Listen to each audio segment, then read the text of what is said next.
Lettre 7. Cher père, mes doigts tremblent de joie au point que je puis à peine tenir le léger roseau avec lequel je vais t'écrire. Oh mon père, mon cher, mon bien-aimé père, le Messie est venu. Mes yeux l'ont vu, lui dont Moïse et les prophètes ont parlé. Il est venu, et j'ai entendu sa voix. Je vais tout te raconter. Et j'espère que tu croiras en lui comme j'y crois moi-même. Dans ma dernière lettre, je te parlais de notre projet de voyage à Gilgal.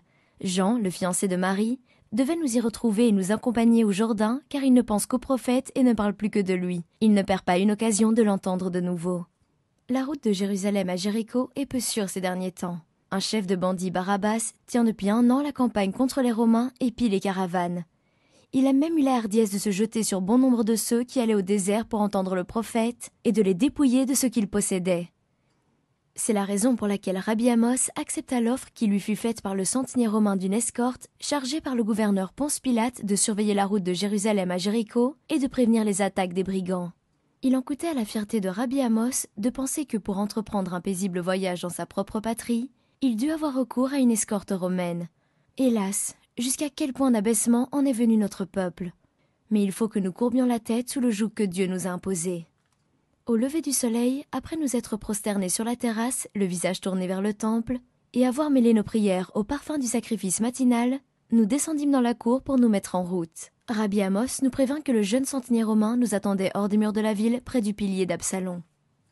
Nous nous dirigeâmes vers cet endroit qui se trouve à l'est. Notre petite bande se composait de 5 personnes, Rabbi Amos, Marie et moi, et de 2 esclaves dont le père ont servi depuis des siècles la famille de Rabbi Amos. L'un des Lévites, qui rend souvent visite à Rabbi Amos, me raconta une tradition à leur sujet. On dit qu'ils sont de la race des serviteurs de Noé, sauvés dans l'arche avec la patriarche, mais on ne les a pas portés sur le livre de la génération de Noé à cause de leur humble condition. Tu connais peut-être toi-même cette tradition.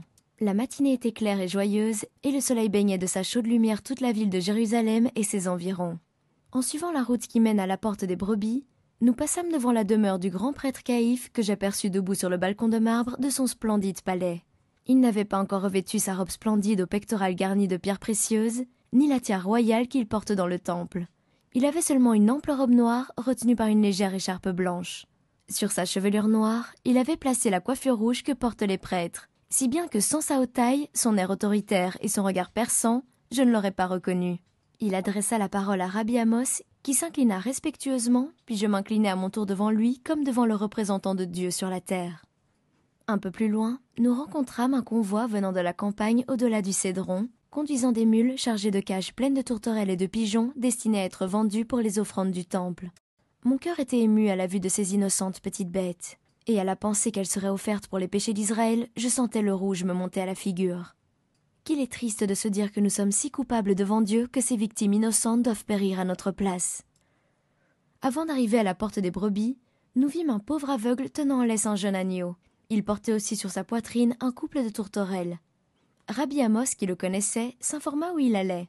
Il répondit qu'il se rendait au temple pour y faire une offrande. « Mais, s'écria Rabbi Amos surpris, tu ne vas certainement pas offrir le seul agneau que tu es, Bartimée. »« Je l'ai promis à Dieu, Rabbi.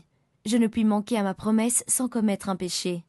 Mais cet agneau te guide dans ta marche, tu ne peux pourtant t'en passer. »« Dieu me donnera un autre agneau, répondit-il avec assurance, tandis qu'un rayon d'espoir passait sur son visage. Et tes tourterelles, leur gentille manière qui charme les enfants, t'ont rapporté beaucoup d'argent. Si tu penses devoir faire une offrande, épargne-les au moins. Voici de l'argent qui te permettra d'acheter un autre agneau et des tourterelles, ajouta mon excellent oncle. Écoute, Rabbi, répondit Bartimée, mon père est tombé malade et allait mourir. Je promis à Dieu que s'il lui rendait la santé, je lui sacrifierais une de mes colombes. Le lendemain, ma mère qui m'a nourrie et aimée, bien que je sois aveugle de naissance, était malade à son tour. Alors, je promis mon autre tourterelle au Seigneur. Le même soir, ma chère petite fille, ma petite aveugle que je n'ai jamais vue et qui ne me verra jamais non plus, tomba malade elle aussi. Alors j'ai promis à Dieu ce qui me restait, mon agneau que j'aime plus que tout au monde après mon enfant. Et maintenant, mon père, ma mère, mon enfant, tous vont mieux. Et je m'en vais au temple pour porter mes dons au Seigneur. Il m'est difficile de m'en séparer, maître, mais ne dois-je pas remplir ma promesse? Mon agneau me manquera beaucoup, mais Dieu ne laissera pas dans le besoin l'aveugle Bartimée, sachant qu'en lui offrant ses tourterelles et son agneau, il a donné tout ce qu'il possédait. Là-dessus, il reprit lentement sa marche. J'admirais ce malheureux, dont les yeux fermés aux choses de la terre, semblait voir Dieu et réaliser si vivement sa présence. Oui, il y a encore de la vraie piété dans ce pays, cher père. Et bien qu'on ne la trouve plus chez les prêtres orgueilleux, elle existe encore dans le cœur des petits, des malheureux comme ce Bartimée. Après avoir franchi la porte, les senteurs douces des sommets garnis d'oliviers parvinrent jusqu'à nous. À droite, Rabbi Amos me montra la piscine de Bethesda où s'offrit à nos yeux un spectacle attristant. Les 5 portiques étaient remplis de malades et d'impotents, paralytiques, boiteux, aveugles, lépreux, attendant le mouvement de l'eau, car d'après la tradition, un ange du Seigneur descend et agite l'eau à certains moments. Et celui qui s'y plonge ensuite le premier se trouve guéri, quelle que soit sa maladie. J'arrêtai ma mule pour jeter un regard autour de moi, et mon cœur fut ému de compassion à la vue de tant de misère. Ils étaient là environ 400, les uns couchés sur des grabats, pâles, épuisés, mourants, d'autres accroupis comme des animaux, tous usant leur dernière force pour essayer d'atteindre la piscine, les plus forts repoussant les plus faibles. Soudain, j'en vis un grand nombre se précipiter dans l'eau en gémissant et en poussant des cris de douleur. Ne pouvant supporter plus longtemps le spectacle de cette misère, je continuai ma route. J'appris plus tard qu'en cette occasion, 5 de ces malheureux avaient été noyés dans la piscine.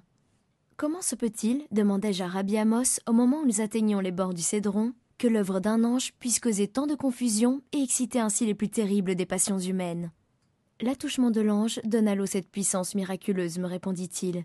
Mais on ne saurait imputer au message céleste les actes de hideuse et brutale passion que nous avons vus se produire. » Je restai silencieuse et je soupirai en pensant à la méchanceté de l'homme qui peut tourner en malédiction les plus merveilleux dons de Dieu.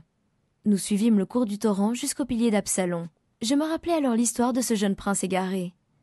Rabbi Amos me montra le puits où les 10 jeunes guerriers qui le poursuivaient jetèrent son corps et le recouvrirent de grosses pierres. Ce puits se trouve dans le voisinage du pilier.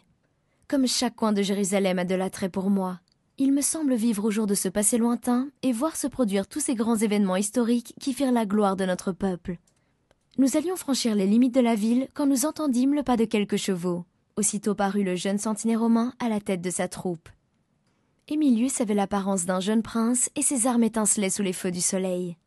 À son côté, chevauchait son porte-étendard tenant en main l'aigle romaine. Le centenier, quant à lui, ne portait que l'emblème de son commandement, une baguette de vigne cerclée d'or. Il nous salua de la manière la plus affable et divisa sa troupe en 2 parties, dont l'une nous précéda, tandis que l'autre était destinée à nous servir d'escorte personnelle. Près de Béthanie, nous aperçûmes une 30aine de fils du désert qui, à notre vue, s'enfuirent derrière les collines, mais une 20aine de soldats se détachèrent aussitôt de notre escorte avec une incroyable poursuite. « Il est heureux que nous soyons aussi bien entourés, dit Rabbi Amos. Ces fils d'Ésaü nous eussent sans cela dévalisés et peut-être même tués, comme cela est déjà arrivé si souvent. L'inimité qui s'éleva autrefois entre Jacob et Ésaü est encore vivace. » Un peu après, nous arrivions à Béthanie, d'où l'on a une vue admirable sur la sainte ville de Dieu, avec son temple élevé, resplendissant comme une montagne d'argent sous le rayon du soleil levant. La tour Antonia et la cité de David, avec leur aspect martial vraiment imposant, dominent le temple. À cette vue, je me sentis prise d'admiration, de reconnaissance et de respect. J'aurais voulu prier Rabbi Amos de s'arrêter un moment afin de pouvoir encore jeter un dernier regard sur Jérusalem, mais il était déjà trop loin pour pouvoir m'entendre. Alors le centenier qui se trouvait à mes côtés m'offrit de m'attendre avec une partie de sa troupe. Je le remerciai de son amabilité, et les yeux fixés sur la ville sainte, je tombais dans une profonde méditation en pensant au passé glorieux de notre peuple. Oh mon cher père, s'il voulait comprendre les leçons qu'il renferme pour lui. Je voudrais que vous vissiez Rome, me dit le centenier qui avait remarqué mon attendrissement. C'est une ville d'une beauté sans égale. Elle est 6 fois plus grande que Jérusalem, elle possède 365 peuples alors que Jérusalem n'en a qu'un. Nous n'avons aussi qu'un Dieu, remarquai-je. Nous croyons aussi qu'il n'y a qu'un Dieu tout-puissant, mais ce Dieu a créé un grand nombre de dieux inférieurs, et à chacun de ces dieux, nous avons construit un temple. Je ressentis une profonde compassion pour ce jeune Romain, à cause de son ignorance de la vérité, et je commençai à lui expliquer par les prophéties qu'il n'y a qu'un Dieu et que toutes choses ont été créées par lui. Mais il me répondit, en cueillant une fleur à un arbrisseau sur le bord de la route, « Il serait indigne du Père des dieux, du grand Jupiter, de créer une fleur comme celle-ci, de former le cristal, de donner au rubis sa couleur, ou encore de créer cet oiseau doré qui voltige là au milieu des branches. Il a fait le soleil, la lune, les étoiles, mais quant aux choses de moindre importance, il les a laissées faire aux dieux inférieurs. Parlez-moi clairement de votre Dieu unique. Donnez-moi la preuve qu'il a créé toutes choses, qu'il est un, et votre Dieu sera mon Dieu. » Ce n'était pas le moment de chercher à combattre son erreur, mais à la première occasion qui se présentera, je ferai de mon mieux pour lui enseigner la vérité telle qu'elle a été manifestée à notre peuple par Jéhovah. Nous traversâmes la principale rue de Béthanie et arrivâmes bientôt à la demeure de notre vieil ami Rabbi Abel, mort il y a quelques années à Alexandrie. Ses 3 enfants, Lazare, Marthe et Marie, sont maintenant adultes et habitent encore Béthanie. Comme ce sont des amis de Marie, nous décidâmes de nous arrêter une demi-heure chez eux avant de pousser plus loin notre voyage.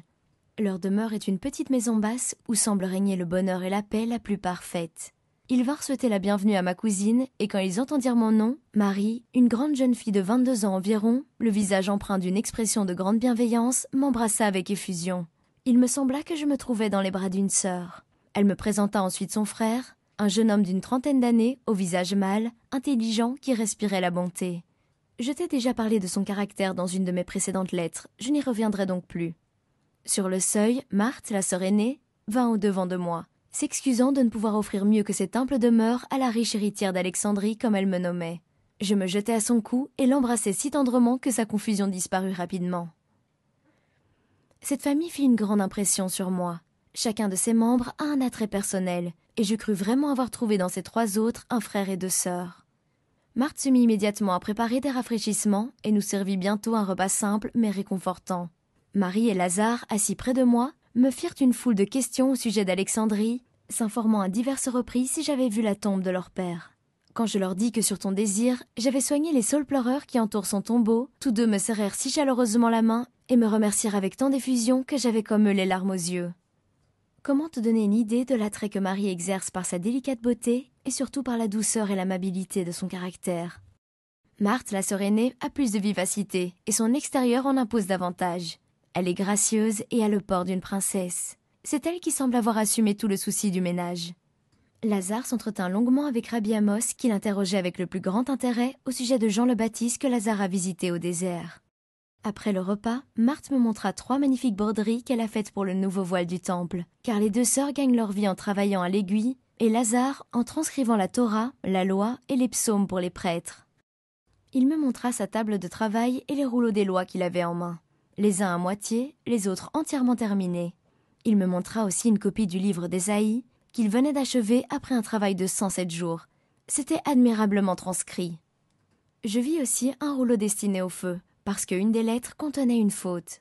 N'y eut-il qu'un iota de trop ou de moins, l'œuvre, comme tu sais, est mise en pièces ou brûlée, les prêtres se montrant très sévères afin qu'aucune copie fautive ne subsiste. Marie me montra aussi une jolie broderie que lui a commandée la femme de Ponce Pilate à son retour de Césarée. « Je ne réclamerai rien pour cette broderie, me dit Marie. Je veux l'offrir en cadeau à la princesse qui a été si bonne pour nous l'an dernier au moment de la fête de Pâques. Lazare était tombé malade par suite d'excès de travail et elle nous envoya son propre médecin. Sur la table se trouvait un magnifique ruban brodé de soie et de velours destiné à lier un livre et sur lesquels étaient dessinées en feuilles d'olivier les lettres J, N. Je lui demandai si ce ruban était destiné au grand prêtre. « Non, me répondit Marthe les yeux brillants de joie avant que Marie eût ouvert la bouche. C'est pour notre ami, l'ami et le frère de Lazare. Comment se nomme-t-il, demandai-je. Jésus de Nazareth. Jean m'a parlé de lui, dit alors vivement ma cousine Marie. Et se tournant vers moi, elle me rappela de ce que Lazare avait dit à Jean au sujet de son ami de Nazareth. J'aimerais beaucoup faire sa connaissance, continua-t-elle. Si j'en juge par ce que j'ai entendu, ajoutai-je, ce doit être un bonheur de le voir et de l'entendre. Les 2 sœurs nous écoutaient avec grand plaisir. Si vous aviez été ici quelques jours plus tôt, dit Marthe, vous l'auriez vu. Il nous a quittés pour retourner à Nazareth après avoir passé 3 semaines avec nous. Mais il a donné rendez-vous à Lazare qui doit le rencontrer dans 3 jours à Bethabara. Mon frère ira certainement, car il l'aime beaucoup et traverserait les mers pour lui. Eh bien, dit alors Rabbi Amos à Lazare, si vous pensez aller rejoindre votre ami, faites la route en notre compagnie. Après avoir consulté ses 2 sœurs, Lazare y consentit. Quelle heureuse famille, pensai-je en voyant de quelle affection tendre et dévouée ce frère et ses sœurs étaient unis. De naissance tout à fait commune, obligés de gagner par leur travail le pain de chaque jour, ils jouissent cependant d'un bonheur, d'une paix que leur envieraient même les rois. Je quittai à regret ce gentil intérieur de famille dont j'eusse voulu faire partie. Vers midi environ, nous fîmes halte à Caravansérail entre Jéricho et Béthanie. Nous y trouvâmes un ami de Rabbi Amos, le sage et honorable Gamaliel. Il allait aussi au Jourdain avec l'intention d'avoir un entretien avec le prophète. Il avait été amené à faire ce voyage par un songe qu'il raconta à Rabbi Amos. Il était accompagné d'un jeune disciple du nom de Saul, que le sage Gamaliel nous présenta comme un jeune homme très érudit sur les mystères des Écritures. Ce jeune disciple, en la loi et Lazare, voyagèrent côte à côte. Discutant tout le long de la route, le disciple de Gamaliel, qui ne croyait pas à la parole de Jean-Baptiste, soutenait que tout se terminerait par une émeute. Lazare, au contraire, défendait avec chaleur la prédication du prophète qui, disait-il, venait de Dieu. Le centenier romain écoutait leur conversation avec beaucoup d'attention. Saul a une très grande connaissance des prophéties, et il en cita plusieurs d'après lesquelles il semble impossible que le précurseur du Messie soit de conditions si obscures. Il parla ensuite avec beaucoup d'éloquence de la venue du Messie, de la majesté de son règne, et il affirma qu'il serait annoncé par des anges et des signes dans le ciel. Au moment où le soir commençait à tomber, nous arrivions en vue des murs et des tours de Jéricho. Mais nous ne pûmes atteindre les portes avant leur fermeture. Grâce aux centeniers, elles s'ouvrirent immédiatement devant nous, et l'on nous laissa passer avec quelques centaines de personnes arrivées trop tard également. Le lendemain, nous allions sans escorte à Gilgal, la route étant complètement sûre. Le bienveillant centenier était parti dès la première heure du jour à la recherche de Barabbas, qui la veille avait attaqué, dépouillé et massacré une caravane à 52 stades du Jourdain. Puis nous partîmes pour Bethabara, petit bourg de l'autre côté du fleuve où Jean-Baptiste est maintenant. Lazare était déjà allé en avant avec Saul et le savant Gamaliel, ainsi qu'une grande quantité de scribes qui désiraient voir et entendre le prophète. Il semblait qu'il n'y avait plus qu'un seul sujet de conversation. Chacun demandait à son voisin « As-tu vu ou entendu le nouveau prophète? Qui est-il, Élie ou le Messie ?» J'arrive au bout de mon parchemin sans avoir pu terminer ma narration. Comme il se fait tard, je m'arrête ici, et demain je continuerai sur un nouveau rouleau le récit merveilleux de notre voyage. Puisses-tu comprendre, cher Père, les émotions que j'ai ressenties et partager ma conviction quant à la venue certaine du Messie que nous attendions. C'est le vœu de ta fille affectionnée, Adina.